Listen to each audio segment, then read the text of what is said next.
Hello everyone, welcome to HP code genius YouTube channel. Angular के interview question और answer की series में हमारा नेक्स्ट पार्ट है।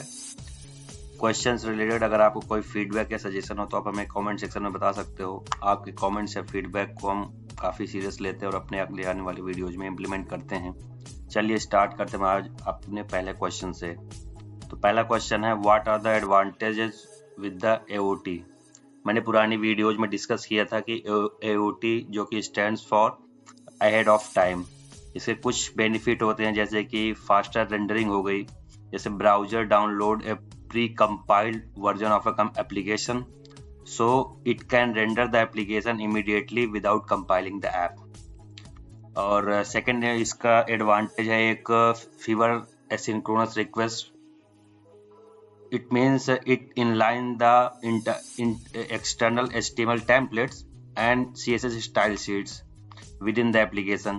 JavaScript which eliminate the separate AJAX requests. और एक नेक्स्ट इसका एडवांटेज होता है कि smaller angular framework download size. It does not require the downloading the Angular compiler, hence it is dramatically reduces the application payload. और next इसका एक advantage है कि बेटर सिक्योरिटी। इसमें आप जो इसके नए फीचर्स है उससे सिक्योरिटी काफ़ी ज़्यादा इन्हेंस हुई है। It enhance the HTML templates and components into the JavaScript so there won't be any injection attack. और इस तरह से कुछ मैंने इसमें एडवांटेज बताए हैं आपको। नेक्स्ट क्वेश्चन है इसमें, what are the ways to control the AOT compilation. You can control the AOT compilation by two ways. First one is by providing the template compiler option in the tsconfig.json file, और आप कर सकते हो Angular metadata with the decorators। दो तरह के option है, मैंने इसमें स्लाइड में मेंशन कर रखे हैं। फिर आपका नेक्स्ट क्वेश्चन आता है, what are the restrictions of the metadata. In Angular, you must write metadata with the following general constants. First one is the write expression syntax within the supported range of the JavaScript feature.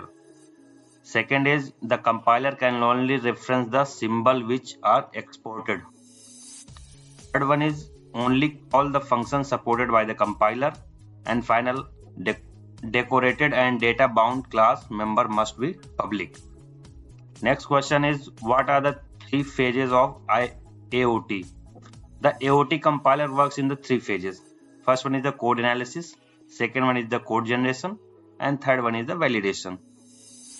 Code analysis क्या होता है? Compiler records a representation of the source, and code generation it handles the representation as well as places restrictions on what it interprets. Validation में क्या होता है कि the Angular template compilers uses the TypeScript compiler to validate the binding expressions in templates. Next question, can I use arrow functions in AOT? तो answer is no. The arrow function or lambda function can't be used to assign the value to the decorator properties. And for example आप इसमें snippet देख सकते हो, यहाँ मैंने एक attach करा हुआ है। इसमें आप देखो कि एक जो माई सर्विस ये है, इसमें आप एरो फंक्शन यूज नहीं कर सकते क्योंकि उसमें आप वैल्यू असाइन नहीं कर सकते हो। दो प्रॉपर्टी लगी हुई हैं, आप दोनों देखो, इसमें दो तरह के एग्जाम्पल लगे हुए हैं। इसमें मैंने क्या किया, जो सेकंड वाली स्लाइड है इसमें to fix this it has been change to the following export function. First one अगर आप देखोगे तो फर्स्ट वन में जो डिसएडवांटेज है, नेक्स्ट स्लाइड में आप देख सकते हो कैसे हमने इसको ओवरकम किया है। ठीक है, यहाँ पे मैंने गेट सर्विस करके बनाया हुआ है। ठीक है, next question is, what is the purpose of the metadata JSON file. तो पहला पर्पज क्या होता है, the metadata.json file can be treated as diagram of the overall structure of a decorators metadata represented as the abstract syntax tree AST. During the analysis phase, the AOT collector scans the metadata recorded in the Angular decorator and output the metadata information in .metadata.json file, one per .ts file. फिर next question आता है, can I use any JavaScript feature for the expression syntax in AOT? So the answer is no. The AOT collector understands a subset of a JavaScript feature. If an expression uses unsupported syntax, the collector writes an error node to metadata.json file. The later point of time, the compiler reports an error if it needs that piece of metadata to generate the application code. Next question is, what is folding? तो folding क्या होता है? The compiler can only resolve references to the exported symbols in the metadata, whereas some of the non-exported members are folded while generating the code. For example, अगर हम बात करें तो folding is a process in which the collector evaluates an expression during the collection and records the result in .metadata.json file instead of the original expression. आप example इसमें देख सकते हो, the compiler couldn't refer the selector reference because it is not an exported. फिर next question आता है, what are Marcos? Marcos क्या होते हैं?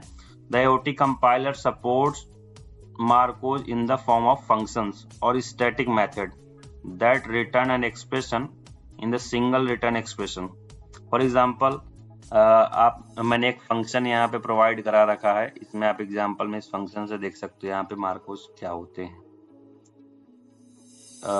एक ऊपर वाला जो फंक्शन इसमें देख सकते हो, रैप एंड एरे करके एक फंक्शन बनाया हुआ है, टाइप टिकर की वैल्यू गेट कर रहा है ये. इसमें जो वैल्यू रिटर्न करता है ये टी की एरे है. You can use it inside the metadata as an expression. इसका भी मैंने लगा रखा है इसमें, आप देखो मेटाडेटा के अंदर आप इसको डाल सकते हो. फिर नेक्स्ट क्वेश्चन आता है, what is metadata rewriting? Rewriting क्या होती है? Metadata rewriting is a process in which the compiler converts the expression initializing the field such as use class, use value, use factory, and data into an exported variable which replaces the expressions. Remember that the compiler does this rewriting during the emit of the .js file, but not in the definition file. So that's it guys from this part. We will meet our next part of the Angular question. So stay tuned with us. Thank you so much.